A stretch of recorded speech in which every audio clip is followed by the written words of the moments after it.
सलामत है। 6 बच्चे ने मेरे, 3 बच्चियां 3 बच्चे ने। वो विआहते ने तो अखां खराब हो गई। वो भैन भरावां ने रल मिल के बनवाती है, कख बनवाती है। एक 3 महीने बाद बढ़ेगी। डॉक्टर ने मैंने कतरे लिखे दिते, दवाई लिखे दी, वो मैं इस्तेमाल करना है।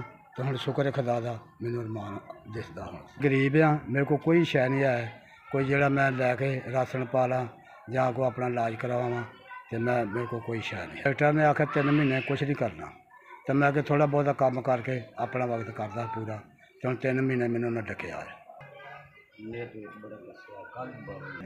मेरे मैदा की जख्म है, मेरे को सीधा कोई खलोता नहीं जाता। मैनू यूरोप मोटे डॉक्टर जोड़े पुत्र मेरे को फायदा है नहीं गा। साल हो गया, 2 साल हो गए जो रुकेट पर्ची आ तो दवाई लिया जो का पैसा कोल को नहीं।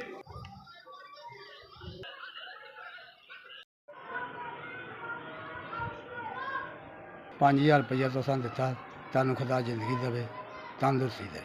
जिन्ने भी घल्ले ने सही सलामत रहन, खुदा नाल बादल करे तो तंदुरुस्ती दे। गरीबां दा कम्म करदे जे तो उन्हें तुसीं दिंदे जे तो तुहानू खुदा ये बहुत देवे। तुहानू सेहत दे, तंदुरुस्ती दे।